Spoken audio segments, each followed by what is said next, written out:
ಇವತ್ತು ಸಂವಿಧಾನ ದಿನಾಚರಣೆ. ತಾವು ಕೂಡ ಮಲ್ಲೇಶ್ವರಂ ಕ್ಷೇತ್ರದಲ್ಲಿ ಅದ್ದೂರಿಯಾಗಿ ಅಂಬೇಡ್ಕರ್ ಅವರ ಪ್ರತಿಮೆಗೆ ಮಾಲಾರ್ಪಣೆ ಮಾಡೋದ್ರ ಮೂಲಕ ಆಚರಣೆ ಚಾಲನೆ ಕೊಟ್ಟಿದ್ದೀವಿ ಸರ್. ಮಾನ್ಯ ಅಶ್ವಥ್ ನಾರಾಯಣರವರು ಪ್ರತಿ ವರ್ಷ ಇಲ್ಲಿ ಸಂಭ್ರಮಾಚರಣೆ ಮಾಡ್ತಾರೆ.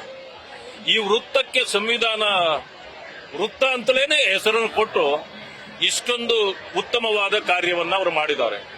ಬಾಬಾ ಸಾಹೇಬ್ ಅಂಬೇಡ್ಕರ್ ಅವರ ಒತ್ತಳಿಯನ್ನು ಕೂಡ ಇಲ್ಲಿ ಅವರು ಮಾಡಿದ್ದಾರೆ. ಆದ್ದರಿಂದ ನನ್ನನ್ನು ಕರೆದಿದ್ದಾರೆ. ನಾನು ಬಹಳ ಸಂತೋಷದಿಂದ ಒಪ್ಪಿ ಇವತ್ತು ಬಂದು ಈ ಕಾರ್ಯಕ್ರಮದಲ್ಲಿ ಭಾಗಿಯಾಗಿದ್ದೇನೆ. ನನಗೆ ಅನಿಸಿದ ಒಂದು ವಿಚಾರ, ಇವತ್ತು ಈ ದೇಶದಲ್ಲಿ ಅನೇಕ ಧರ್ಮಗಳಿವೆ, ಅನೇಕ ಧರ್ಮ ಗ್ರಂಥಗಳಿವೆ. ಆದರೆ ಭಾರತ ದೇಶದ ಸಂವಿಧಾನವನ್ನು ಮೀರಿಸುವ ಯಾವ ಗ್ರಂಥವೂ ಕೂಡ ಈ ದೇಶದಲ್ಲಿ ಇಲ್ಲ.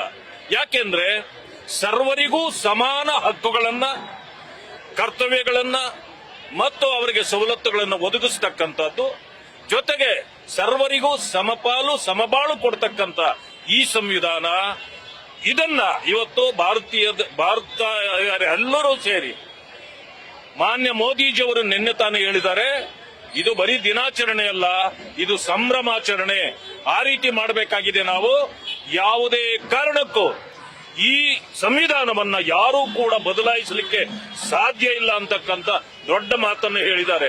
ಆ ಕಾರಣದಿಂದ ನಾವು ಇವತ್ತು ಇಡೀ ರಾಜ್ಯದಲ್ಲಿ, ದೇಶದಲ್ಲಿ ನಡೀತಿದೆ, ರಾಜ್ಯದಲ್ಲೂ ಕೂಡ ನಾವೆಲ್ಲರೂ ಕೂಡ ಇವತ್ತಿನ ಈ ಭಾರತೀಯ ಜನತಾ ಪಕ್ಷದವರು ಸೇರಿ ಅಂಬೇಡ್ಕರ್ ಅವರ ಗುಣಗಾನ ಮಾಡತಕ್ಕಂಥದ್ದು, ಜೊತೆಗೆ ಸಂವಿಧಾನದ ಸಂಭ್ರಮಾಚರಣೆಯನ್ನ ಮಾಡತಕ್ಕಂಥ ಕೆಲಸವನ್ನು ಎಲ್ಲ ಕಡೆಯಲ್ಲೂ ನಮ್ಮ ಮುಖಂಡರುಗಳು ಮಾಡುತ್ತಿದ್ದಾರೆ. ಆದ್ದರಿಂದ ಇವತ್ತು ಈ ಮಲ್ಲೇಶ್ವರಂ ಕ್ಷೇತ್ರದಲ್ಲೂ ಕೂಡ ನಾನು ಬಂದು ಸಭೆಯಲ್ಲಿ ಪಾಲ್ಗೊಳ್ಳಲಿಕ್ಕೆ ನನಗೆ ಬಹಳ ಸಂತೋಷ ಆಗಿದೆ. ತನ್ಮೂಲಕ ನಾನು ರಾಷ್ಟ್ರದ ಮತ್ತು ರಾಜ್ಯದ ಜನರಿಗೆ ಸಂವಿಧಾನ ದಿನಾಚರಣೆಯ ಸಂಭ್ರಮಾಚರಣೆಯ ಶುಭಾಶಯಗಳನ್ನು ಕೋರಲಿಕ್ಕೆ ಬಯಸ್ತೇನೆ. Thank you sir. News First ನಿರ್ಭೀತಿಯಿಂದ ನಿಮ್ಮ ಪರವಾಗಿ.